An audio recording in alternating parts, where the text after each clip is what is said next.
भगवत गीता अध्याय 8। इस प्रकार भगवान के वचनों को न समझकर अर्जुन बोले, हे पुरुषोत्तम, जिसका आपने वर्णन किया वह ब्रह्मा क्या है, अध्यात्म क्या है, कर्म क्या है और अधिभूत नाम से क्या कहा गया है, अधिदेव नाम से क्या कहा जाता है। हे मधुसूदन, यहाँ अधियज्ञ कौन है और वह इस शरीर में कैसे है, और युक्त चित्त वाले पुरुषों द्वारा अंत समय में आप किस प्रकार जानने में आते हो। इस प्रकार अर्जुन के प्रश्न करने पर श्री कृष्ण भगवान बोले, हे अर्जुन, परम अक्षर अर्थात जिसका कभी नाश नहीं हो, ऐसा सच्चिदानंद घन परमात्मा तो ब्रह्मा है और अपना स्वरूप अर्थात जीवात्मा अध्यात्मक नाम से कहा जाता है तथा भूतों के भाव को उत्पन्न करने वाला शास्त्र विहित यज्ञ, दान और होम आदि के निमित्त जो द्रव्य दिकों का त्याग है वह कर्म नाम से कहा गया है। उत्पत्ति विनाश धर्म वाले सब पदार्थ अधिभूत हैं और हिरण्यमय पुरुष अधिदेव हैं। और हे देहधारियों में श्रेष्ठ अर्जुन, इस शरीर में मैं वासुदेव ही विष्णु रूप से अधियज्ञ हूँ और जो पुरुष अंतकाल में मेरे को ही स्मरण करता हुआ शरीर को त्याग कर जाता है वह मेरे साक्षात स्वरूप को प्राप्त होता है। इसमें कुछ भी संयम नहीं है, कारण कि हे कुंती पुत्र अर्जुन, यह मनुष्य अंतकाल में जिस जिस भाव को स्मरण करता हुआ शरीर को त्यागता है उसको ही प्राप्त होता है, परंतु सदा उस ही भाव को चिंतन करता हुआ, क्योंकि सदा जिस भाव का चिंतन करता है अंतकाल में भी प्राय उसी का स्मरण होता है। इसलिए हे अर्जुन, तू सब समय में निरंतर मेरा स्मरण कर और युद्ध भी कर। इस प्रकार मेरे में अर्पण किए हुए मन बुद्धि से युक्त हुआ निसंदेह मेरे को ही प्राप्त होगा। हे पार्थ, यह नियम है कि परमेश्वर के ध्यान के अभ्यास रूप योग से युक्त अन्य तरफ न जाने वाले चित्त से निरंतर चिंतन करता हुआ पुरुष परम प्रकाश रूप दिव्य पुरुष को अर्थात परमेश्वर को ही प्राप्त होता है। इससे जो पुरुष सर्वज्ञ अनादि सबके नियंता सूक्ष्म से भी अति सूक्ष्म सबके धारण पोषण करने वाले अचित्य स्वरूप सूर्य के सदृश्य नित्य चेतन प्रकाश रूप अविद्या से अति परे शुद्ध सच्चिदानंद घन परमात्मा को स्मरण करता है, वह भक्ति योग पुरुष अंतकाल में भी योग बल से प्रकृति के मध्य में प्राण को अच्छी प्रकार स्थापन करके फिर निश्चल मन से स्मरण करता हुआ उस दिव्य रूप परम पुरुष परमात्मा को ही प्राप्त होता है। हे अर्जुन, वेद के जानने वाले विद्वान जिस सच्चिदानंद स्वरूप परम पद को ओंकार नाम से कहते हैं और आसक्ति रहित यत्नशील महात्मा जन जिसमें प्रवेश करते हैं तथा जिस परम पद को चाहने वाले ब्रह्मचर्य का आचरण करते हैं, उस परम पद को मेरे लिए संक्षेप में कहूंगा। हे अर्जुन, सब इंद्रियों के द्वारों को रोककर अर्थात इंद्रियों को विषयों से हटाकर तथा मन को हृदय में स्थित करके और अपने प्राण को मस्तक पे स्थापन करके योग धारणा में स्थित हुआ, जो पुरुष ओम ऐसे एक अक्षर रूप ब्रह्मा को उच्चारण करता हुआ और उसके अर्थ स्वरूप मेरे को चिंतन करता हुआ शरीर को त्याग कर जाता है, वह पुरुष परम गति को प्राप्त होता है। हे अर्जुन, जो पुरुष मेरे में अन्य चित्त से स्थित हुआ सदा ही निरंतर मेरे को स्मरण करता है, उस निरंतर मेरे में युक्त हुए योगी के लिए मैं सुलभ हूँ अर्थात सहज ही प्राप्त हो जाता हूँ। वे परम सिद्धि को प्राप्त हुए महात्मा जन मेरे को प्राप्त होकर दुख के स्थान रूप क्षणभंगुर पुनर्जन्म नहीं प्राप्त होते हैं, क्योंकि हे अर्जुन, ब्रह्मलोक से लेकर सब लोग पुनरावृत्ति स्वभाव वाले अर्थात जिनको प्राप्त होकर पीछा संसार में आना पड़े ऐसे हैं। परंतु हे कुंती पुत्र, मेरे को प्राप्त होकर उसका पुनर्जन्म नहीं होता है, क्योंकि मैं कालातीत हूँ और यह सब ब्रह्मादिकों के लोग काल करके अवधि वाले होने से अनित्य हैं। हे अर्जुन, ब्रह्मा का जो एक दिन है उसको हजारों चौकड़ी युग तक अवधि वाला और रात्रि को भी 1000 चौकड़ी युग तक अवधि वाली जो पुरुष तत्व से जानते हैं, अर्थात काल करके अवधि वाला होने से ब्रह्मलोक को भी अनित्य जानते हैं।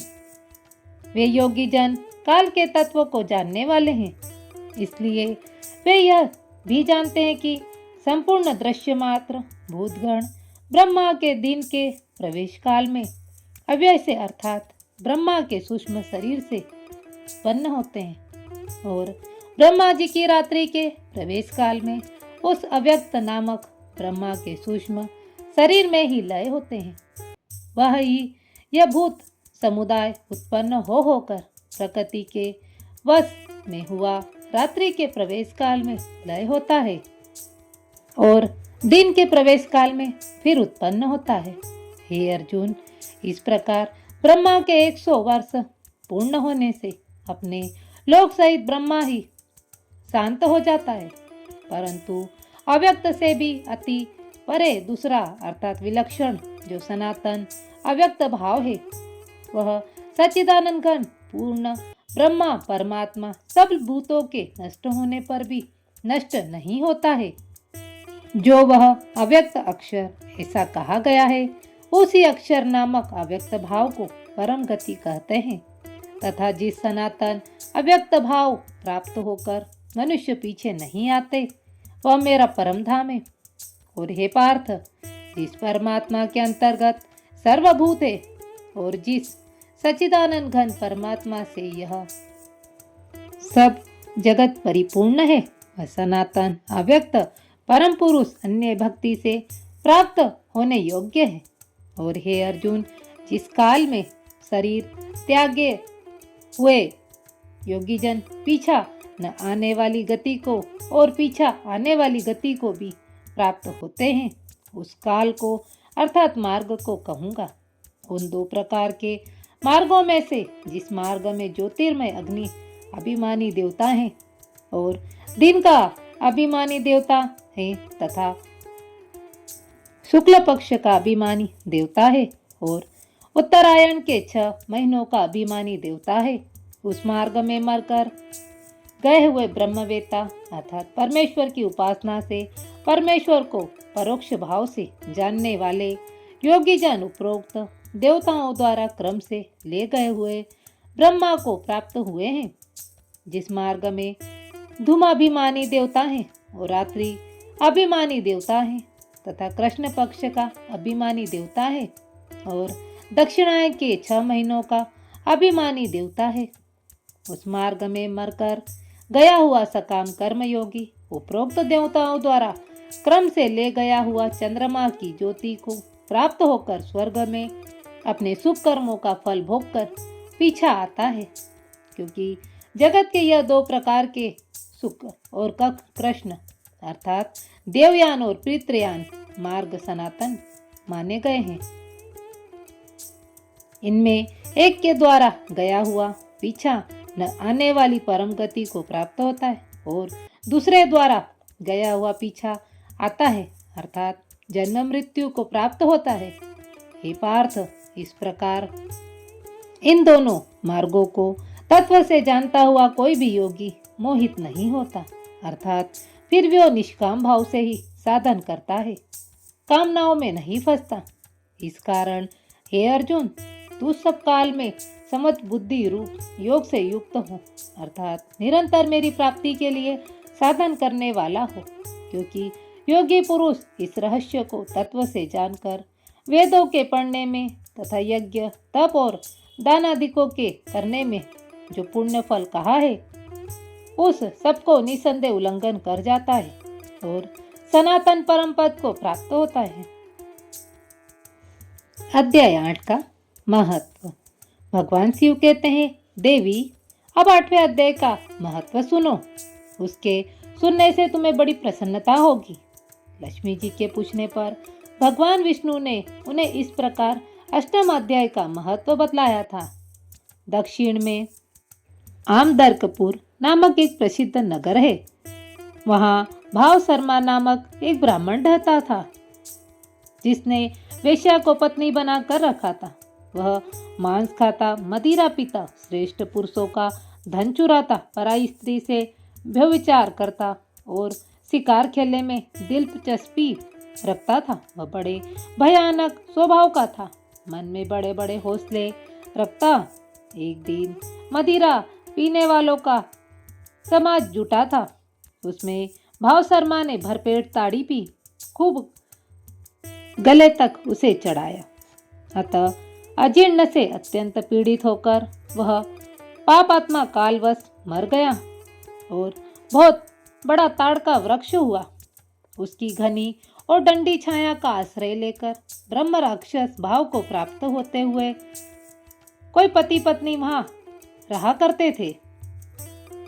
उनके पूर्व जन्म की घटना इस प्रकार है। एक कुशीबल नामक ब्राह्मण था, जो वेदांग के तत्वों का ज्ञाता, संपूर्ण शास्त्रों के अर्थ का विशेषज्ञ और सदाचारी था। उसकी स्त्री का नाम कुंती था। वह बड़े खोटे विचार की थी। वह ब्राह्मण विद्वान होने पर भी अत्यंत लोभवश अपनी स्त्री के साथ प्रतिदिन भैंस, कालपुरुष और घोड़े आदि बड़े दानों को ग्रहण किया करता था, परंतु दूसरे ब्राह्मणों को दान में मिली हुई कौड़ी भी नहीं देता था। वे ही दोनों पति पत्नी कालवश मृत्यु को प्राप्त होकर ब्रह्म राक्षस हुए। वे भूख और प्यास से पीड़ित होकर इस पृथ्वी पर घूमते हुए उसी ताड़ वृक्ष के पास आए और उसके मूल भाग में विश्राम करने लगे। इसके बाद पत्नी ने पति से पूछा, नाथ, हम लोगों का यह महान दुख कैसे दूर होगा तथा इस ब्रह्म राक्षस योनि से किस प्रकार हम दोनों की मुक्ति होगी? तब उस ब्राह्मण ने कहा, ब्रह्म विद्या के उपदेश, अध्यात्मक तत्व के विचार और कर्म विधि के ज्ञान बिना किस प्रकार संकट से छुटकारा मिल सकता है? यह सुनकर पत्नी ने पूछा कि तत् ब्रह्मा किम ध्यानम किम कर्म पुरुषोत्तम। पुरुषोत्तम वह ब्रह्मा क्या है, अध्यात्म क्या है और कर्म कौन सा है? उसकी पत्नी के इतना कहते ही जो आश्चर्य की घटना घटित हुई उसको सुनो। उपयुक्त वाक्य गीता जी के 8वें अध्याय का आधा श्लोक था। उसके श्रवण से वह वृक्ष उस समय ताड़ के रूप को त्याग कर भाव शर्मा नामक ब्राह्मण हो गया।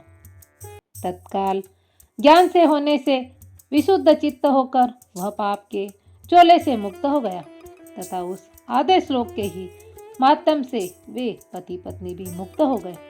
उनके मुख से देवांत ही 8वें अध्याय का आधा श्लोक निकल पड़ा था। तदंतर आकाश से एक दिव्य विमान आया। वे दोनों पति पत्नी उस विमान पर आरूढ़ होकर स्वर्गलोक को गए। वहां का यह सारा वृतांत अत्यंत आश्चर्यजनक था। उसके बाद उस बुद्धिमान ब्राह्मण भाव शर्मा ने आदर पूर्वक उस आधे श्लोक को लिखा और देव देव जनार्दन की आराधना करने की इच्छा से वह मुक्तिदायिनी काशीपुरी में चला गया। वहां उस उदार बुद्धि वाले ब्राह्मण ने भारी तपस्या आरंभ की। उसी समय क्षीर सागर की कन्या भगवती लक्ष्मी ने हाथ जोड़कर देवताओं को भी देवता जगतपति जनार्दन से पूछा, नाथ, आप सहसा नींद त्याग कर खड़े हो गए हो। श्री भगवान बोले, देवी, काशीपुरी में भागीरथी के तट पर बुद्धिमान ब्राह्मण भाव शर्मा मेरी भक्ति से परिपूर्ण होकर अत्यंत कठोर तपस्या कर रहा है और वह अपनी इंद्रियों को वश में करके गीता जी के 8वें अध्याय का श्लोक जप कर रहा है। मैं उसकी तपस्या से बहुत संतुष्ट हूँ। बहुत देर से उसकी तपस्या के अनुरूप फल का विचार कर रहा था। प्रिय, इस समय वह फल देने में उत्कंठित हूँ। पार्वती ने पूछा, भगवान श्री हरि सदा प्रसन्न होने पर भी जिसके लिए चिंतित हो उठे, उस भगवत भाव शर्मा कौन सा फल प्राप्त किया है? श्री महादेव जी बोले, देवी, द्विज श्रेष्ठ भाव शर्मा प्रसन्न हुए।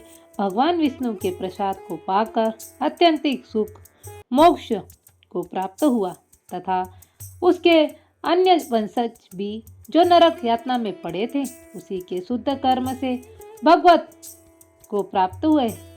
पार्वती, यह 8वें अध्याय का महत्व था, थोड़े में ही तुम्हें बताया है, इस पर सदा विचार करते रहना।